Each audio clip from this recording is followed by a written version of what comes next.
Gravando! Olá a todos, bom dia, boa tarde ou boa noite. O meu nome é Lucas e este é o Subsonoro, um podcast de psicologia, ciências sociais e cultura. Ao meu lado, senhoras e senhores, Jean. Olá a todos, tudo bem com vocês? Tranquilo, Jean. Como que vão as coisas? Voltou um pouquinho do calor, mas a gente não tá com o ventilador. Fora isso, tá tudo ótimo, sim. Tá bem. Então hoje vocês vão escutar, como viram aí, o 7º episódio desse programa. Tá bem legal o programa, então espero que vocês gostem. Antes da gente começar, a gente tem alguns recadinhos rápidos. 3, na verdade. O primeiro deles, que é o de praxe. Todas as referências que a gente usou para fazer o programa vão estar na postagem para vocês irem atrás. E vai atrás, porque isso dá trabalho. Às vezes eu fico pensando se tem uma pessoa que lê a nossa referência. Assim. Não só porque dá trabalho, mas porque são boas referências também. Sim, pô, a gente quer divulgar coisas, assim, né? Isso.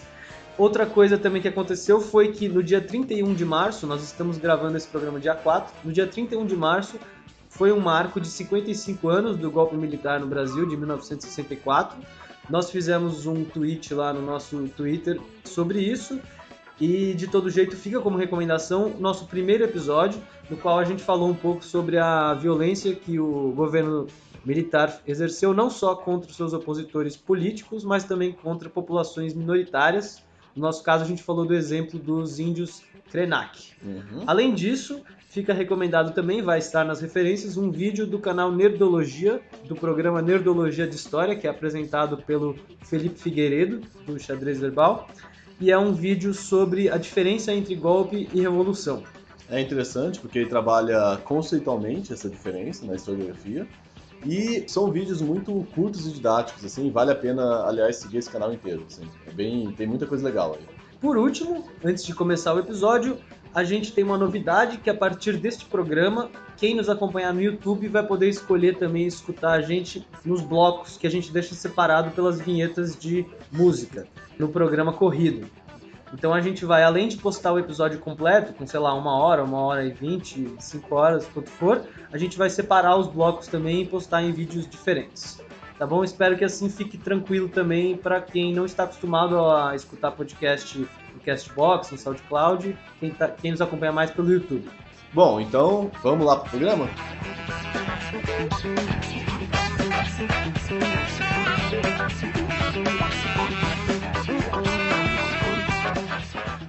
As religiões fazem parte da cultura e da humanidade desde que a gente se conhece por gente.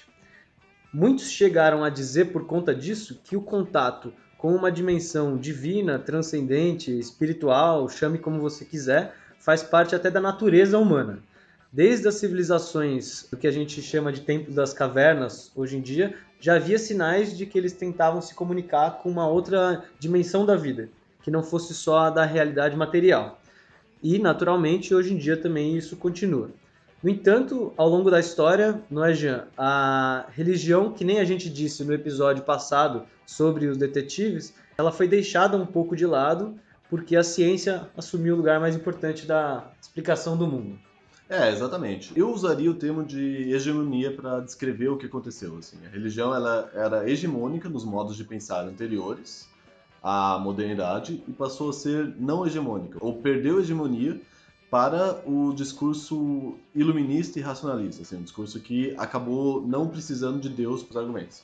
O que aconteceu? O Hobsbawm ele vê isso como uma consequência do que ele chama de dupla revolução a partir de 1789, que teve a Revolução Francesa e teve a Revolução Industrial. Essa dupla revolução mudou muito os modos de vida das pessoas e acabou gerando uma secularização das ideologias e dos comportamentos políticos. Certo?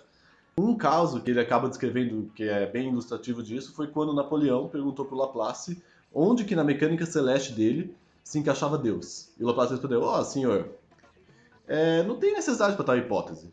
Então você vê, antes seria impensável ter um intelectual que considerasse Deus apenas uma hipótese. Deus era um pressuposto para todo conhecimento.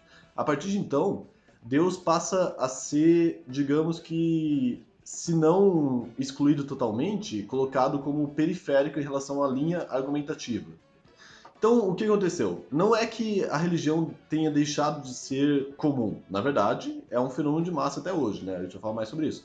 Mas, apesar de, quantitativamente, o número de pessoas religiosas ser muito maior do que o número de pessoas não religiosas, acontece que as ideologias seculares elas acabaram adquirindo hegemonia e se impondo às ideologias religiosas. O Hobsbawm usa a metáfora biológica para isso, né? A metáfora de genes recessivos e dominantes. As ideologias seculares passaram a ser dominantes. Se tem mais genes recessivos, mas tem só um gene dominante, o fenótipo continua sendo dominante. A mesma coisa seria para o contexto cultural. Assim, a ideologia secular conseguiu se impor e conseguiu colocar uma separação da religião das outras esferas da política. A religião passou a ser relegada para a esfera privada e não mais para a esfera pública. Isso. Outro exemplo bem famoso desse certo lugar que a ciência tomou, que antes era da religião, a própria queda do geocentrismo, dando espaço ao heliocentrismo, que tirou o planeta Terra do centro do mundo e colocou o Sol como centro do mundo, que depois ia ser descoberto que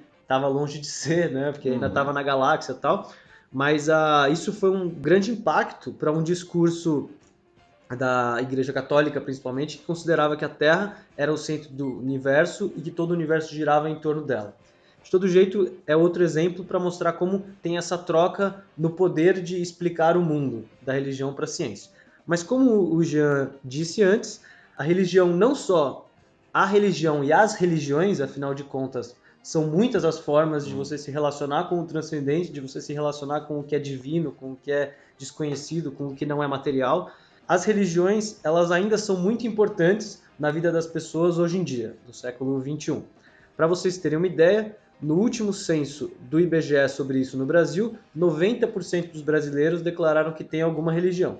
Então é algo absolutamente presente na nossa vida, e não só no sentido de ter uma religião, né, de dizer que é religioso ou não. Não é só isso. As pessoas participam dos cultos, as pessoas celebram, participam dos eventos promovidos pela religião, seguem os hábitos e costumes dos vários tipos de religiões, e isso exerce um papel muito importante na vida de quem assume essas perspectivas, essas religiões, porque dá significado a diversos tipos de eventos da vida, desde eventos felizes até as dores, até a própria relação com o tempo, então o que é esperar, o que é ansiedade, o que não é. E também a religião ela é uma importante fonte de significados e símbolos para as experiências de sofrimento. Mais para frente a gente vai falar como isso tem a ver com a psicologia, que também se ocupa com cuidar do sofrimento dos outros. Mas por enquanto a gente vai se ater ao fato de que a religião é um conjunto de conhecimentos sobre o mundo. É um saber sobre a realidade que organiza a vida. E a religião ela pode ter esses aspectos positivos de organização da vida, e também pode ter aspectos que podem ser considerados por nós negativos, certo? Em que ela serve como um exercício de poder. Que é o seguinte, toda relação com o conhecimento do mundo pode ser uma relação que leva à liberdade ou pode ser uma relação que leva à obediência, à subserviência e a um fechamento das experiências. A religião pode ser esse conhecimento, a ciência também pode ser esse conhecimento. De todo modo, quando a relação com o conhecimento ela serve à dominação e à obediência, esse conhecimento é colocado como uma verdade absoluta, como algo que não admite nenhum questionamento ou debate, como um conhecimento que já está fechado e encerrado sobre o mundo. Então, trata-se de só convencer todos a pensar desse jeito que é supostamente certo. Isso a gente vai chamar, no geral, de fundamentalismo durante esse programa. São as posturas fundamentalistas. São uma relação de imposição do saber. E, obviamente, isso é contrário à liberdade de pensamento, de credo e à própria democracia.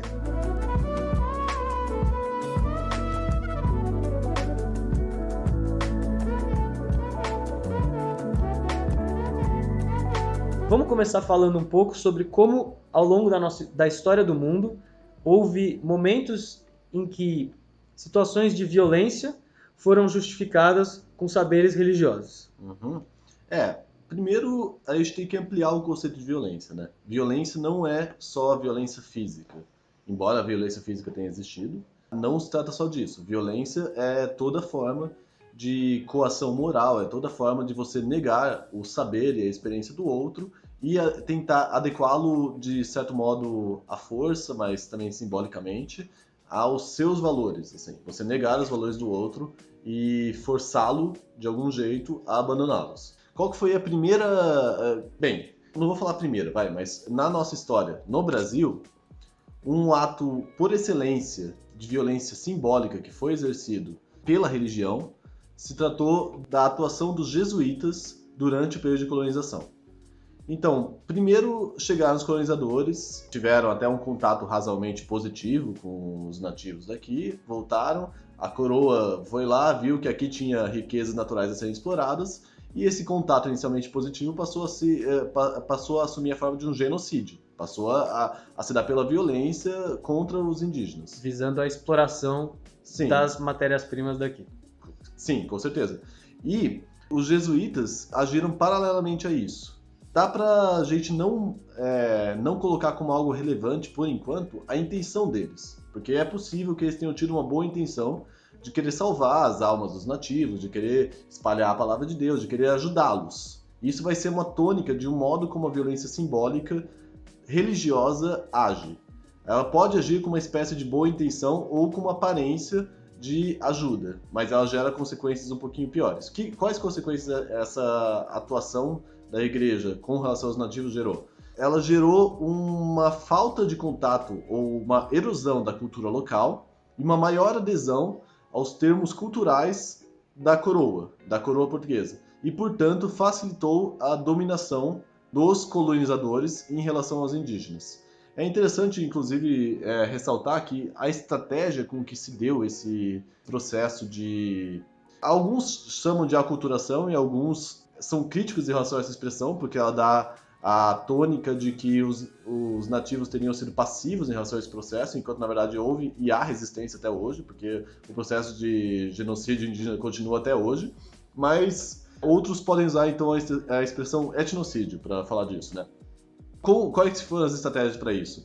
Com o fracasso de tentar converter os índios adultos, os jesuítas começaram a influenciar as crianças indígenas para que essas começassem a rejeitar a cultura local e a desconfiar das autoridades locais indígenas. Assim. Então, se houve boa intenção, é uma boa intenção no mínimo sem noção, assim, no mínimo insensível, porque você tá falando para a criança parar de ouvir o papai, é basicamente isso, assim, parar de ouvir as lideranças locais. A estratégia deles foi fazer com que a transmissão intergeracional de cultura fosse interrompida. E foi uma estratégia bem sucedida, razoavelmente, e eles conseguiram erudir de várias maneiras a coesão social dos indígenas e as culturas locais, assim, pelo menos danificar essas culturas locais, de modo que ajudasse o processo de dominação política por parte dos colonos portugueses. Posteriormente, quando a violência portuguesa recrudesce ainda mais, com tentativas de escravização dos indígenas, com o recrudescimento do genocídio em si, os jesuítas passam a se opor a isso e passam a ser vistos como um problema pelos colonos portugueses e finalmente são até expulsos do Brasil. Mas o estrago já estava feito. Assim, boa parte da cultura indígena já tinha sido, de certo modo, cooptada. Desestabilizada. Talvez sim. Lembrando que houve e há resistência. Não é para negar a postura ativa deles, assim, mas é para dizer que houveram estratégias bem-sucedidas de...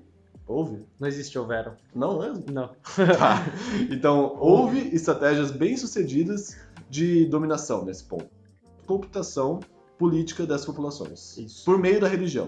O exemplo da colonização no Brasil é importante não só porque é o nosso país, mas porque ele mostra bem que não se trata de criticar a religião e o sistema católico em si, mas sim os interesses a que esse sistema estava servindo. Tanto que o Jean enfatizou que talvez os jesuítas individualmente acreditassem naquilo que eles estavam falando e que estavam fazendo e tivessem até uma certa postura de boa vontade, de acreditar que aquilo estava fazendo bem a povos que eram vistos como povos não civilizados, né? Selvagens, atrasados na época. Isso, E povos condenados, assim, Condenados. povos que seriam condenados se não se convertessem, assim, era uma questão de salvar a alma dessas pessoas, assim. exato. Então você tem todo um sistema de pensamento sobre quem são essas outras pessoas, no caso os indígenas, que justifica o sistema de exploração de colonização. Outros exemplos famosos, para não deixar passar batido, são as próprias cruzadas e também a Inquisição da Igreja Católica, que hoje em dia existe um consenso de que foram também momentos em que o sistema religioso serviu de justificativa para o exercício da violência. É uma violência mais explícita nesse caso, E nesses casos, uma violência mais explícita. Nas cruzadas, a eliminação dos povos muçulmanos e islâmicos da Península Ibérica e do norte da África, e a Inquisição Espanhola, naturalmente, para eliminar quem era contra o Grande Papado e a Igreja Católica, que era muito forte na época.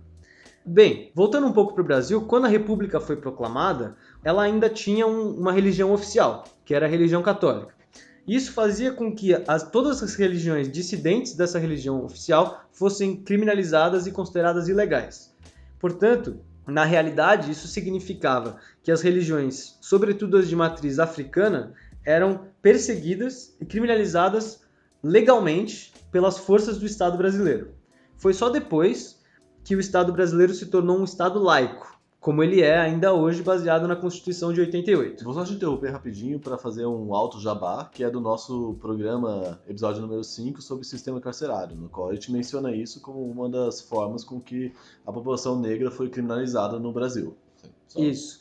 A gente falou no episódio 5 de sistema prisional que, por exemplo, a capoeira era criminalizada porque era considerada prática de escravo. Então você tinha um Estado que organizava suas leis ainda muito baseado no sistema escravocrata. Isso se mantém, mas antes era mais explícito legalmente. Exatamente. Mas confiram o episódio 5 se vocês estão interessados nisso e querem ouvir mais um pouco a respeito. O nosso Estado hoje em dia, então, voltando, ele é um Estado laico, o que significa que ele não tem uma religião oficial e que as atividades do Estado não deveriam ser influenciadas por preceitos religiosos. O Estado laico nasceu na Europa no século XVII, como uma espécie de árbitro neutro nas guerras religiosas entre protestantes e católicos, principalmente depois da reforma do Lutero. E essas guerras tinham chegado no ponto em que os próprios protestantes e católicos decidiram que era necessário uma espécie de juiz neutro, alheio a esses dois sistemas religiosos, para julgar o mérito dessa guerra e como que essas duas religiões permaneceriam presentes na sociedade. Foi daí que nasceu a ideia de que o Estado não pode ter ou defender um sistema religioso único. Isso é bom tanto para quem não é religioso, obviamente, porque seria perseguido se um Estado impusesse uma religião a todos, mas isso é importante também para quem é religioso, mesmo para quem participa da religião que momentaneamente é a religião oficial do Estado. Então vamos supor que o Brasil fosse um Estado que não é laico, como por exemplo é a Arábia Saudita, e a religião oficial do Brasil fosse a religião católica, e eu sou católico. Legal, tô bem, tô na religião do Estado, não sou perseguido. Se outro dia alguém assume o Estado e muda a religião oficial de religião católica para a religião islã, ou para a religião budista, ou a que for, isso significa que eu sou jogado para a criminalidade sem mudar minha vida. Então, o Estado laico é importante também para quem tem religião, para que não seja criminalizado num outro momento da história. Ele permite a coexistência pacífica de diferentes modos de ver o mundo. Isso. A ideia por trás do Estado laico seria justamente essa, de que a religião é um direito, todos têm liberdade ao credo religioso, mas não existe liberdade para impor a sua religião a outra pessoa. O nome disso não é liberdade, é violência. Então, hoje em dia, como eu disse, o nosso Estado, que é baseado na Constituição de 88, ele é um Estado laico, mas isso não se traduz na realidade tão bem assim. Na letra, não tem preceitos religiosos que influenciam as nossas decisões públicas, mas na realidade isso ainda continua. Tanto informalmente, não oficialmente, as religiões, principalmente as de matriz africana, continuam sendo segregadas e marginalizadas de diversos meios na nossa sociedade, mas também alguns episódios que ganharam atenção e espaço público, eles mostram como o nosso Estado não é laico como deveria, não é mesmo? Tá certo. Atualmente, a religião continua sendo uma justificativa para exercício de poder. Não vou falar que a religião é isso, mas ela também é usada para isso. Há um texto que articulou a violência simbólica com o que aconteceu após o estupro de uma menina de 9 anos aqui no Brasil. Ela foi estuprada por bastante tempo pelo padrasto, ficou grávida de gêmeos e a gravidez impunha um risco de vida a ela. Mesmo com esse risco de vida e com essa previsão legal de aborto, porque ela foi estuprada, ela era menor e tinha um risco de vida associado a isso, houve uma atuação razoavelmente coercitiva da igreja para tentar impedir isso. Tentaram cooptar as autoridades, ameaçaram excomungar os agentes de saúde que realizariam o procedimento de aborto. Teve toda uma tentativa da igreja de impedir que isso acontecesse, impondo a ela um risco de vida. De novo, sob o argumento de que o aborto seria um assassinato. Um assassinato. Que é um argumento baseado num preceito religioso. Sim, e que usa, interessantemente, né, usa um termo criminal, assim, né? É um argumento que criminaliza um procedimento previsto em lei em certos casos. De fato, pessoas podem ter boa intenção. Eu não quero entrar aqui no método aborto, porque é um tema espinhoso e tem pessoas que têm posições diferentes em relação a isso. E merece um episódio à parte. Exatamente. Mas há casos em que é previsto em lei que a legislação deve ser defendida. E, principalmente por bom senso, mesmo se você acha que há uma vida sendo perdida nesse procedimento, você não pode colocar em risco uma outra vida para isso, né? Que você está colocando em risco a vida de uma menina de 9 anos que foi estuprada, que não teve nenhum... É bem complicado isso, mas... Não é complicado, na verdade é simples, né? Mas é bem complicado para falar que é um comportamento que eu achei bem grave, assim. Mas de qualquer jeito, isso é outro exemplo para continuar falando de que a intenção e as consequências não necessariamente estão juntas quando se trata de violência simbólica e de imposição da própria fé aos outros. E o exemplo mais recente, e que tem gerado muito bafafá na esfera pública, é o caso da famosa cura gay, né? E no começo do programa a gente chegou a mencionar o Nerdologia de História, que diferencia conceitualmente golpe de revolução, e é um ótimo programa didático e que fecha a questão, de certo modo. E eu vou mencionar outro programa que acaba fechando a questão em relação a isso. E é o Nerdologia sobre a cura gay. Não só desconstruindo a questão de homossexualidade como doença, pois não é, mas vamos supor então que as pessoas ainda assim querem mudar, do mesmo jeito que as pessoas querem mudar algo no próprio corpo, mesmo sem estar doentes, assim, podem.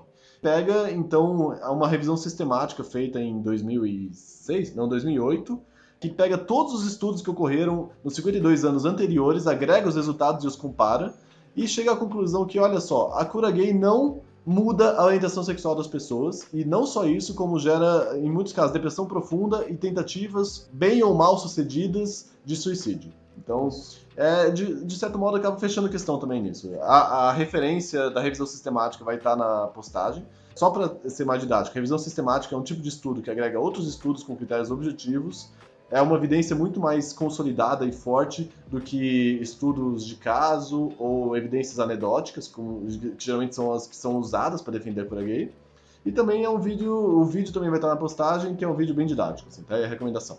Tá bom. De todo jeito, o episódio da cura gay ele é interessante para essa nossa discussão, porque ele mostra como preceitos supostamente científicos e como preceitos supostamente religiosos podem ser usados para defender a violência.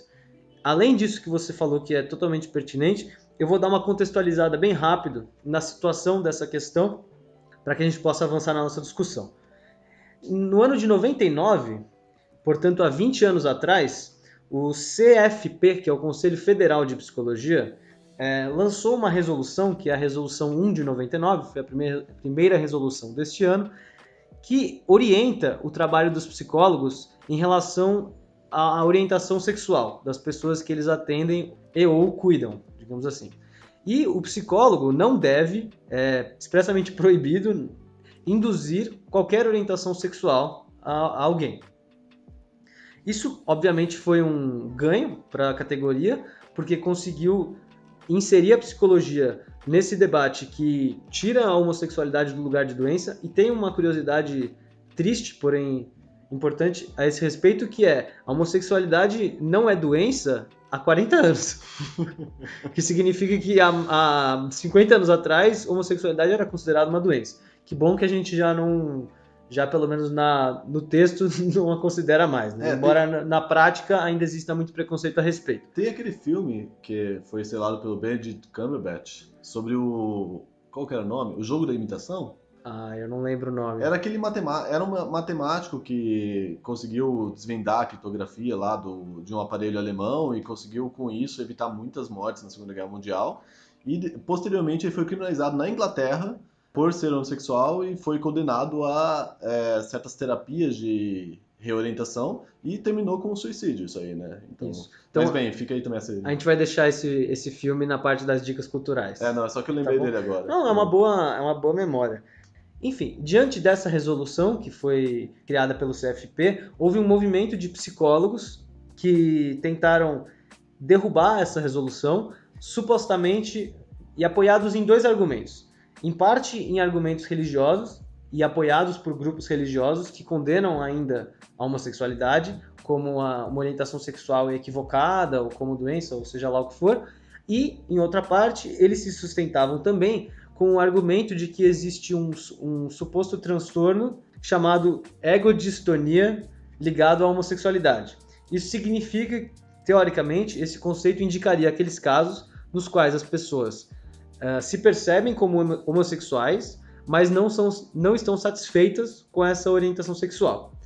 Isso pode ser um sofrimento legítimo de uma pessoa? Pode. No entanto, o trabalho ele tem que ser pautado pela ajuda, pelo apoio ao sofrimento e o cuidado da pessoa, e não pela orientação sexual, que parecia o caso nessa proposta de derrubar a resolução. Eu acho que também tem uma divergência etiológica em relação a isso, né? De onde vem esse sofrimento? Porque esse conceito de homossexualidade egodistônica, ele parte do pressuposto de que é um problema individual, de Exato. Que a pessoa não está feliz com a própria orientação sexual. Quando eu acho que é razoavelmente consolidado na psicologia que o que faz os homossexuais sofrerem na sociedade é a exclusão e o preconceito que eles sofrem. E alguns deles podem internalizar esses preconceitos, mas eles continuam vindo de um contexto social. E que, portanto, o melhor jeito de resolver esses problemas é mudando esse contexto social. Exatamente. Não que as pessoas não mereçam ajuda, mas que distanciá-las do próprio desejo não é uma ajuda. Isso só atrapalha. Exato. Era o que eu ia falar agora, complementando justamente com essa parte de que a posição do psicólogo em relação a isso tem que ser o combate a toda forma de preconceito. Dizer que o problema da homossexualidade está só nas pessoas individualmente é um erro e desconsidera o mundo em que, infelizmente, a gente ainda vive. De todo jeito, o CFP, que é o Conselho Federal de Psicologia, recorreu ao STF depois que um juiz permitiu que psicólogos pudessem interpretar essa lei, dando espaço para que essas terapias de conversão fossem realizadas. Então esse processo está tramitando no STF e essa história não terminou ainda. Fica aí o aguardo para os próximos capítulos. Se alguém conhecer o Toffoli, manda aí o nosso programa para ele para já fechar a questão. Para agilizar, para ele chamar logo para acabar com essa palhaçada. Se o STF ouvisse a gente, pelo menos, né? Mas bem, todo esse tema da cura gay cabe nesse programa, não só porque esse projeto foi argumentado em cima de preceitos religiosos e apoiado por grupos religiosos aqui no Brasil, mas também porque ele ilustra aquilo que a gente dizia antes, que é a postura fundamentalista. E nesse caso, ele abre uma porta para a nossa próxima discussão, que é que a postura fundamentalista ela pode estar sendo justificada ou ela pode estar ligada tanto a imagens ou argumentos religiosos, quanto a imagens e argumentos científicos, como foi o caso desse transtorno chamado de homossexualidade egodistônica. Fica claro nesse caso em que você tem um uso da ciência que não leva à liberdade, ao exercício da igualdade, ao respeito à diversidade das pessoas e à construção de uma sociedade menos preconceituosa. Nesse caso, esses argumentos, independente da vontade individual ou não das pessoas que apoiam isso, eles levam a um aumento do preconceito, da dominação, da obediência e da subserviência das pessoas. Sim, e eu queria adicionar que o fato de que esse procedimento já esteja cientificamente derrubado, ou seja, o fato de que, de acordo com os métodos e as pesquisas científicas, a cura gay, as terapias de reorientação sexual não sejam válidas, não impede que haja um discurso científico ou uma apropriação do discurso científico para o fundamentalismo. É interessante talvez separar as duas coisas, né? O pensamento científico, ele incentiva uma postura de ceticismo em relação ao conhecimento. Nada é tão consolidado exatamente na ciência. As coisas só continuam sendo válidas enquanto ainda não foram derrubadas, enquanto ainda não foram falseadas.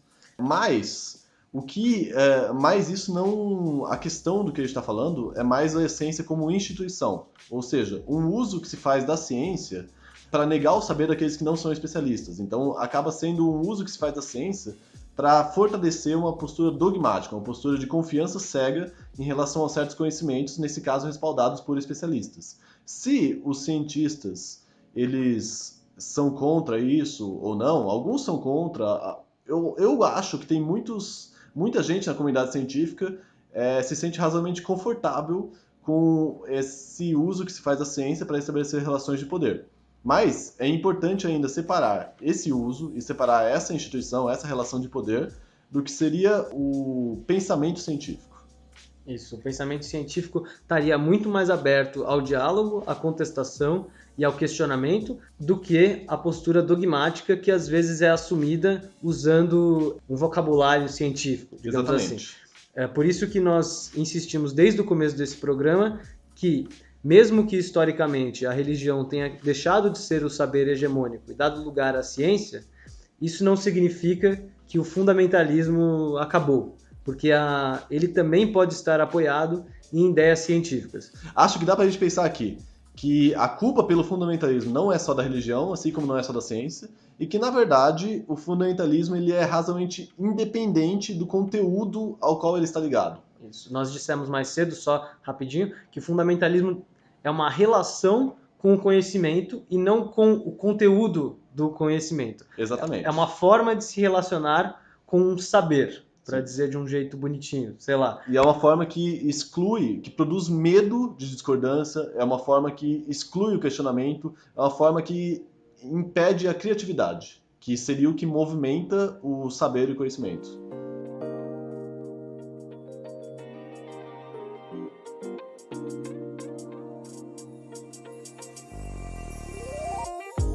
Mas, bom, se até hoje em dia as formas fundamentalistas seguem presentes, por que isso acontece, Jean?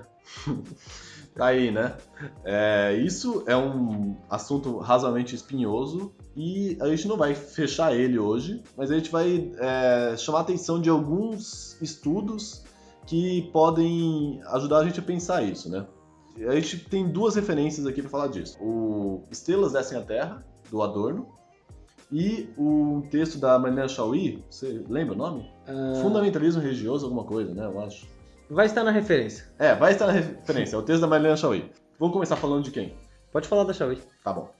A Marianne Chauí, ela resgata a teoria do Spinoza com relação ao poder teológico para explicar o que está acontecendo hoje. Para o Spinoza, a superstição vem do medo da esperança, que são paixões que vêm da nossa situação de estarem sujeitos à contingência, ao imprevisto, à casualidade. Assim. O fato de não termos controle sobre a nossa própria sobrevivência, sobre a nossa própria existência, faz com que nós sintamos... Tá. Faz com que nós sintamos mais medo e esperança. Esse medo e esperança geram a superstição, geram uma confiança em coisas que não são racionais. E essa superstição, ela é instável, tão instável quanto o medo ou a esperança. O que surge para estabilizar esses afetos é a religião. A religião ela consegue estabilizar o que seria o objeto e as circunstâncias do medo e da esperança. E a religião ela é tão mais potente e eficiente quanto maior for o medo e a esperança. Então, o Spinoza usa isso para explicar o que é essa adesão à religião que se converte também em poder político, em que na religião sendo usado politicamente para a dominação e para a dominação da população. E a Chauí resgata esses conhecimentos do Spinoza para contextualizar no século XXI e na pós-modernidade. Por quê? Porque na pós-modernidade temos cada vez menos controle sobre a própria vida, temos cada vez menos capacidade de planejar, estamos cada vez mais julgados numa situação de contingência, de imprevisibilidade, de um eterno aqui e agora, uma experiência com o tempo na qual é impossível pensar no futuro, e isso gera muito medo e esperança, e ela usa isso para tentar explicar a ascensão ou o ressurgimento de uma postura fundamentalista, que pode ser religiosa ou pode não ser religiosa, pode ser uma postura fundamentalista que se ancora em figuras políticas, carismáticas e tudo mais, assim. Mas é uma postura de adesão ao autoritarismo. Isso. O fundamentalismo ele é uma forma de autoritarismo, já que tem a ver com justamente o fim do debate, o fim do questionamento e o fim do conflito. Na verdade, esse seria um próximo aspecto importante para falar sobre isso, que é aquela relação com o saber, que estabelece que uma ideia, ou um texto, ou uma imagem, uma passagem é uma verdade absoluta sobre a vida, sobre a realidade. No fundo, é contra todo tipo de conflito, todo tipo de questionamento e é contra a própria democracia. Por quê? Porque quando existe uma verdade absoluta, que é suposta como absoluta, e um movimento de impor essa verdade a todos os outros, você, no fundo, quer acabar com o conflito. Você quer que todos pensem igual a você e quem não pensa igual a você não exista. Essas são as consequências da modalidade fundamentalista, digamos assim, de se relacionar com o saber. Já a democracia, ela é caracterizada pelo contrário, pela constante presença do conflito, do debate, da disputa de visões e perspectivas sobre o mundo. Um conhecimento que é, portanto, vivo e não alça a posição de verdade absoluta nunca, porque ele está sempre em disputa, ele está sempre sendo questionado, ele está sendo sempre revisto, e é isso que, há pouco tempo atrás, a gente chamou de ciência, propriamente dito. Portanto, ciência e democracia caminham juntas, nesse caso. E o fundamentalismo, ele é o contrário da democracia, porque ele pretende eliminar o conflito, eliminar aqueles que pensam diferente, eliminar a disputa e o espaço público. A democracia tenta preservar essas dimensões da vida. Então, dá para fazer uma oposição entre violência e política. A política ela permitiria a expressão dos conflitos de forma não violenta. E uma oposição entre fundamentalismo e democracia. O fundamentalismo busca a aniquilação do divergente e a democracia busca a permanência do conflito. Isso. A democracia busca a manutenção dos conflitos. Um conflito resolvido, uma situação de hegemonia, ela é ruim para a democracia. Outra referência que a gente mencionou mais cedo também, que nos dá pistas aí de entender por que o fundamentalismo mantém-se, é o livro As Estrelas Descem à Terra. Vou falar bem rápido, porque a gente ainda tem outras coisas para dizer, mas foi um livro escrito pelo Adorno, a gente já mencionou ele no programa anterior também de história de detetive, para falar do positivismo e tal. Esse livro ele é o relatório de um estudo que ele fez sobre as colunas de astrologia do jornal na Califórnia, se eu não me engano. De todo jeito, o que ele defende nesse livro é que existe uma variação ao longo da história da nossa suscetibilidade a conhecimentos ocultos e alheios aos próprios sujeitos. E essa suscetibilidade depende de condições psicológicas e sociais. Então, ao longo do tempo, as pessoas estão mais ou menos suscetíveis a acreditar cegamente em teorias das quais elas não participaram na elaboração e teorias das quais elas não sabem de onde veio. No mundo pós-moderno, como o Jean bem trouxe, que tem a ver com uma sensação de impotência e descontrole sobre a vida, a falta de planejamento, a questão do mundo ser reduzido a um tempo do presente, todos esses elementos caminham para que a gente esteja mais suscetível a acreditar em conhecimentos ocultos e alheios. O ocultismo moderno, nesse sentido, ele é uma adaptação abstrata, estranha, de superstições antigas. E essas superstições, elas não têm aquele papel benéfico que a religião pode ter, como a gente já disse no começo. Essas superstições, elas substituem o papel ativo do sujeito na organização e no entendimento da sua própria vida. Acabam sendo, como a expressão bonita que as pessoas gostam de usar, acabam sendo formas alienadas de se relacionar com a realidade e com o conhecimento. Isso porque já existem outros modos de lidar e entender com os problemas.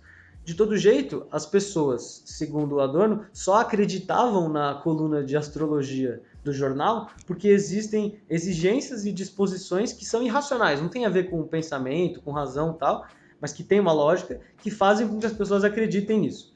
Uma das coisas que tem a ver com essa disposição é o fato das autoridades na nossa sociedade serem cada vez mais abstratas. A gente não sabe da onde vêm as ordens, quem elabora as decisões, quem organiza o poder. Então, uma autoridade que está distante e abstrata, que a gente não consiga identificar com ninguém, promove também, reforça esse sentido social de descontrole, de contingência extrema e tal. Lembrando que a contingência, o imprevisível, o incontrolável, sempre vão fazer parte da vida. Não se trata de desejar eliminar isso, porque isso é impossível. Mas hoje existe um nível imenso, talvez, a mais do que esse... Do que o imprevisível saudável. Basal, o imprevisível saudável. Assim. Então tem esse elemento também que nos ajuda a entender por que o fundamentalismo ainda encontra raízes para crescer.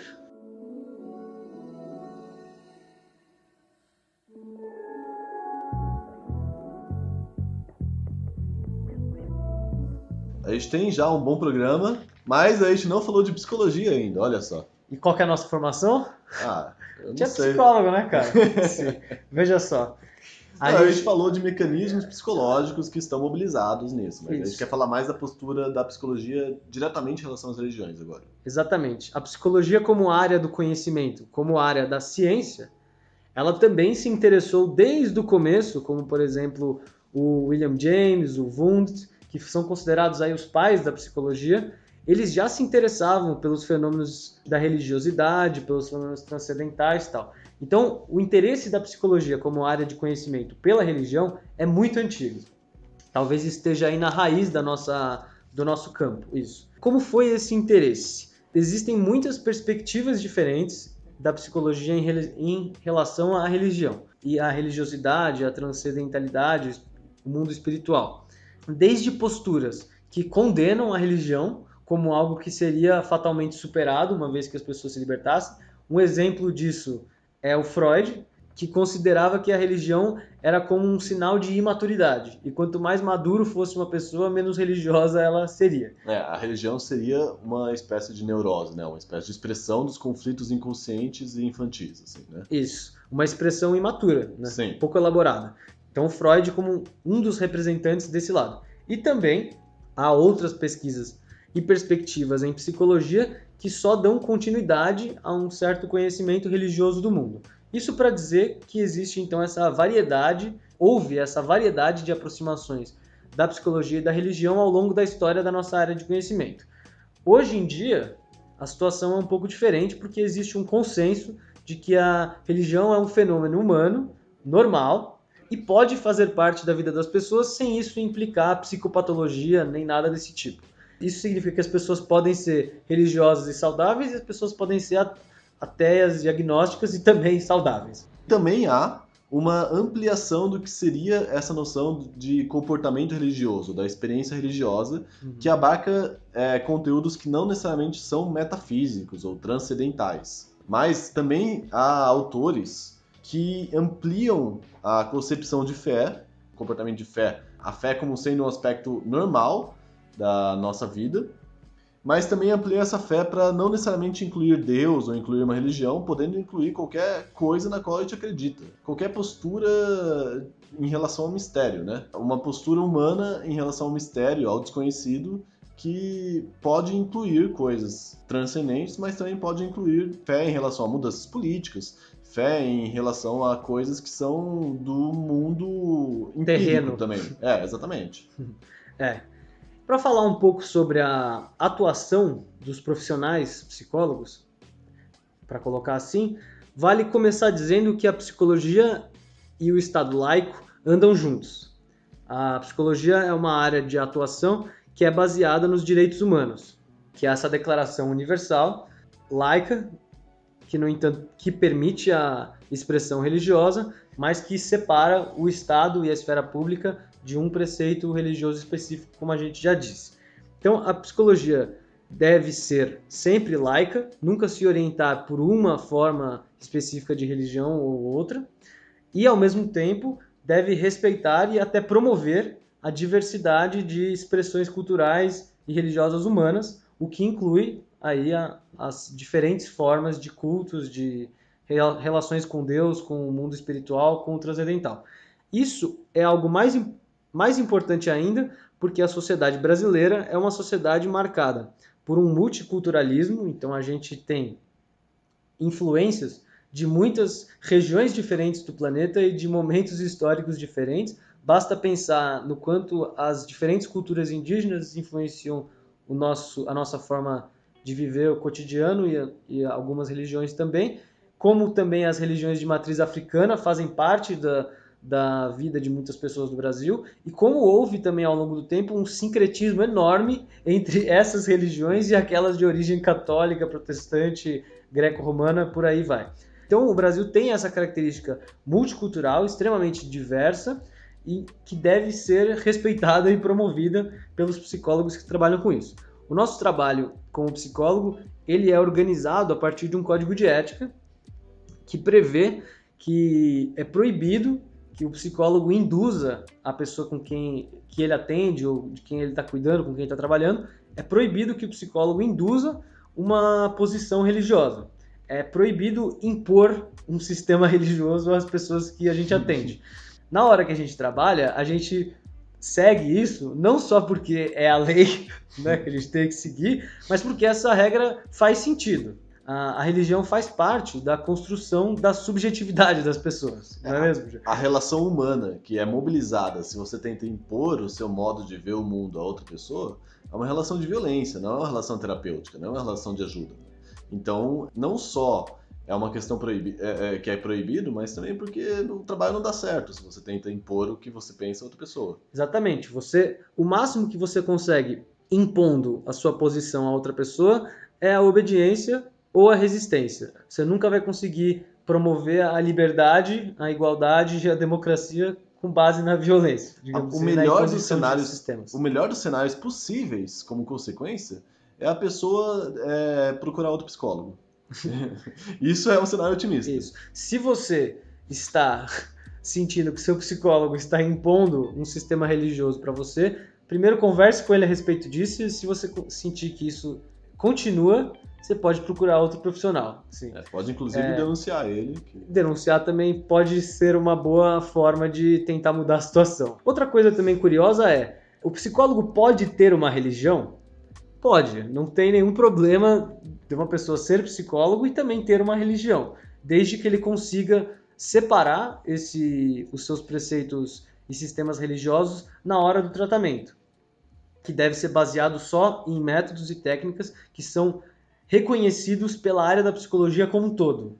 Então não é porque eu acho que o método da religião que eu frequento dá certo que eu incorporo isso na minha prática como psicólogo. Deve haver uma diferença entre essas duas áreas da vida das pessoas. Uma separação entre essas práticas. Separação. Você pode atuar na religião, mas você não pode atuar enquanto psicólogo religioso. Assim. Exatamente. Há que haver uma separação de papéis. Isso.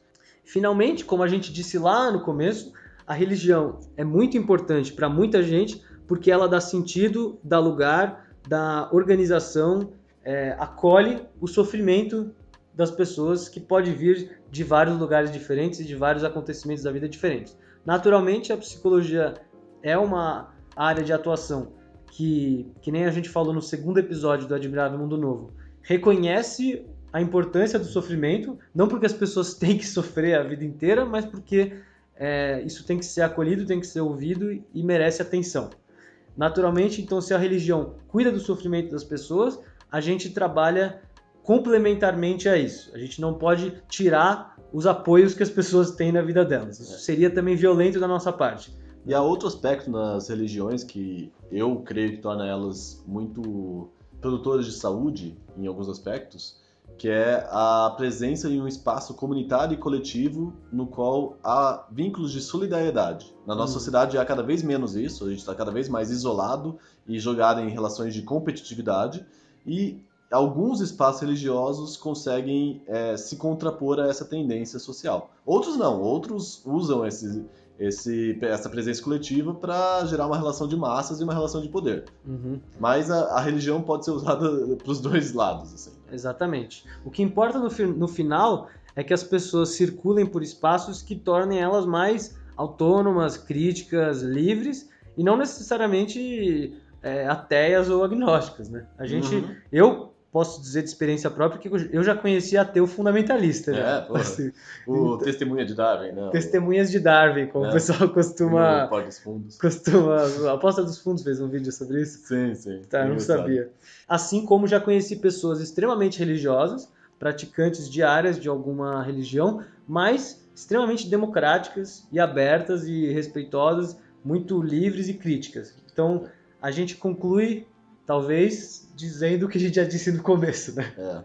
E que o que importa é, como eu já disse no programa passado, a citação de Buda, não seja babaca.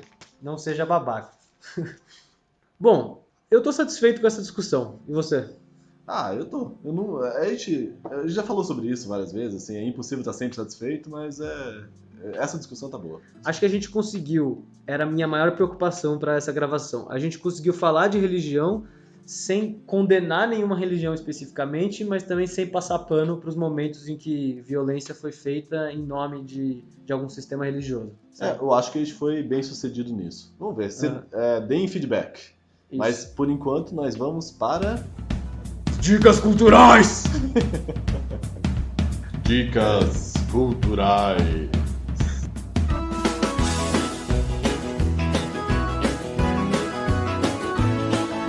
Muito bem, então...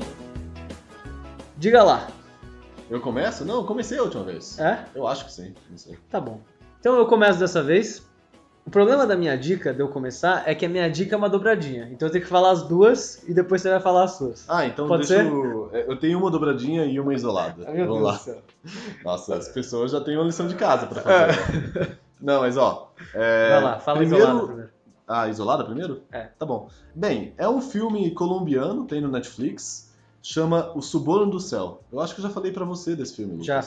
É um filme bem... é meio cômico, é divertidinho, mas que toca em temas pesados, né? Acontece um suicídio numa cidadezinha bem no interior da Colômbia e o padre se recusa a fazer o velório do corpo da pessoa que se suicidou. Ele tem uma postura um pouquinho mais ortodoxa em relação ao suicídio. A família do homem que se suicidou insiste em enterrar esse corpo no cemitério religioso e o padre fica ameaçando eles para tirar eles de lá. Como eles insistem, o padre simplesmente entra em greve e a cidade meio que para, assim, é uma cidade de pessoas muito religiosas, assim, então a pessoa que é casar vai ter que ir para a cidade vizinha, um monte de rituais começam a não poder ser feitos porque o padre simplesmente não abre a igreja e daí começa a gerar essa disputa de poder, essa tensão entre essa família, que é uma família religiosa e quer ter o ente querido deles enterrado no cemitério que eles julgam adequado, e o padre, que quer impor a interpretação dele da religião, que é complicado pela relação de poder que já está estabelecida, pelo fato de ele ser o padre e eles serem os fiéis. Você tá contando o filme inteiro, velho. Não, tô fazendo premissa, sim. Tá. Bem, outra coisa é que o protagonista, ele é um cara profundamente anticlerical, que acaba botando lenha na fogueira e isso acaba contribuindo para os momentos de alívio cômico, assim. Pronto. Fica aí a resenha. Como que é o nome mesmo? O Suborno do Céu. O Suborno do Céu. Uma cidade na Colômbia terá... Os colombianos vão ter altas atrapalhadas. Que é o cara do... não sei. Tá bom. Bem, a minha dupla de dicas culturais é o livro, a novela O Alienista, do Machado de Assis, escrita em 1882, e a peça A Vida de Galileu, do Brecht, encenada pela primeira vez em 1943. Por que eles são uma dobradinha? Porque no Alienista, que é um livro bem caro para psicologia, até por uma discussão relacionada à saúde mental, manicômios, tal, que depois a gente vai trazer em outro episódio, mas no Alienista a gente acompanha a história do Dr. Bacamarte, que cria a Casa Verde, que é um manicômio numa pequena cidade do interior, e começa a internar nesse manicômio as pessoas que ele julga que são loucas. Aos poucos, essa categoria de loucura dele vai se tornando mais e mais flexível e vai criando uma série de conflitos na cidade. Portanto, nesse caso, eu acho que o Alienista ele é um bom exemplo de uma história na qual a ciência serve como preceito para a exclusão, o isolamento ou a violência que é colocar uma pessoa num manicômio. Já na Vida de Galileu, trata-se de uma peça escrita pelo Brecht, encenada em 43, então durante a Segunda Guerra Mundial, enquanto o Brecht via que o regime nazista queimava muitos livros, como por exemplo livros do Einstein, livros do Freud e de outros grandes pensadores. Do que se trata a peça Vida de Galileu? A gente acompanha, surprise, surprise, a vida do Galileu. Galileu! Então a gente acompanha o Galileu e a elaboração da teoria dele que desbancava o heliocentrismo.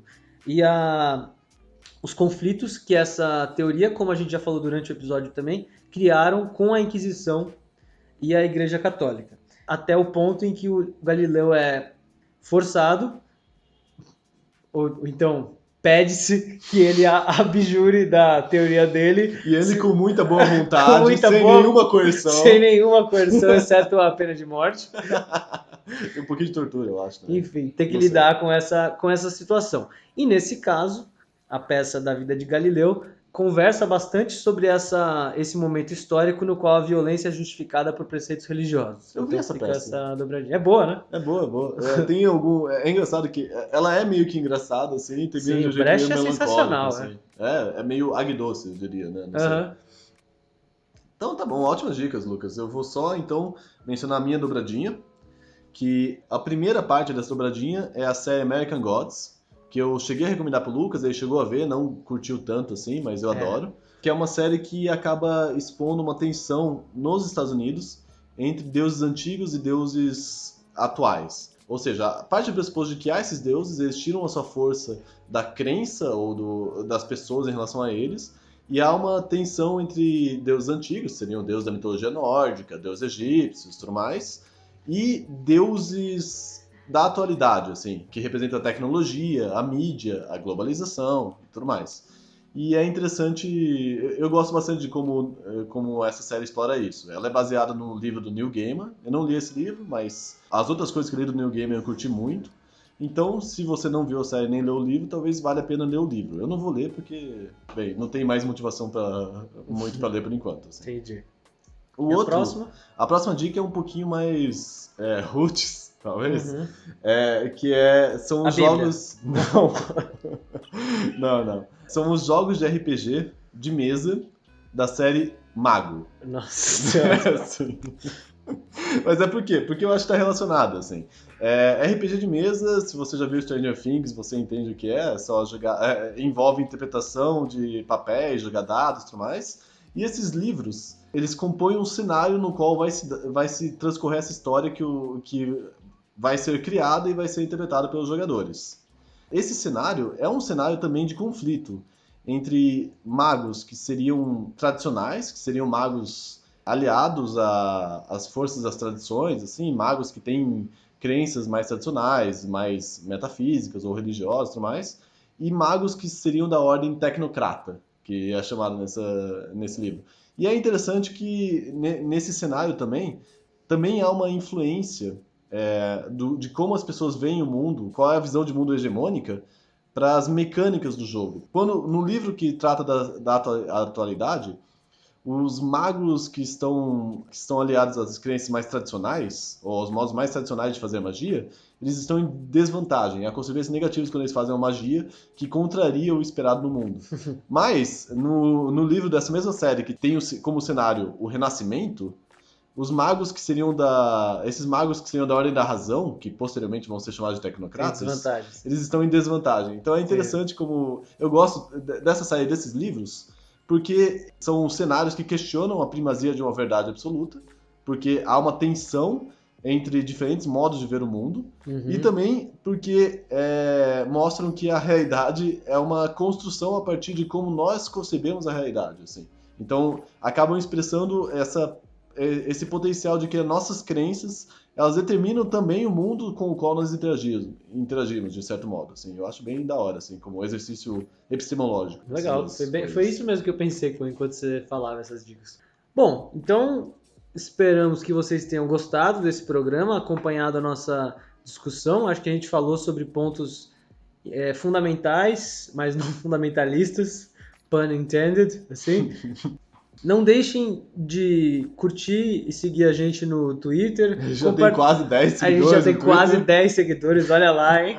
A gente vai dominar a Twittosfera em breve. Se você não gostar da gente, pode pelo menos xingar a gente no Twitter, que já é alguma audiência, assim. Ele já fica meio solitário. Isso. Compartilhe com a gente as suas impressões, siga a gente e se vocês acharem isso pertinente, mostre para outras pessoas também esse programa. É isso. Um abraço a todos e obrigado, como sempre, pela atenção e pela audiência.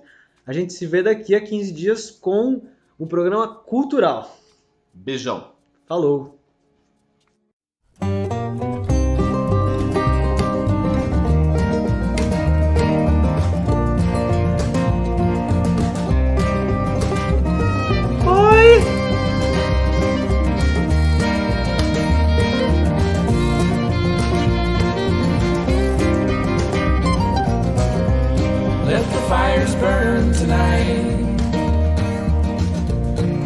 Jugs of wine get drunk. Let the truth be known tonight. Don't go let yourself hide. Go and sing to the mountain. Go and sing to the moon. Go and sing to just about everything. 'Cause everything is you.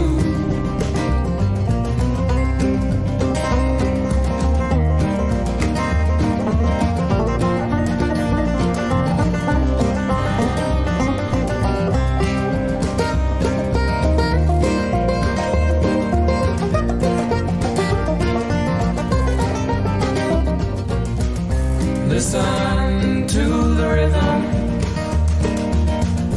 of your heart play like a drum. Listen to the night call, singing songs from all around. Go and sing to the mountain. Go and sing to the moon. Go and sing to just about everything. 'Cause everything is you. Let your voice go. Let it pierce through your soul. And let your voice go. Let it pierce through your soul.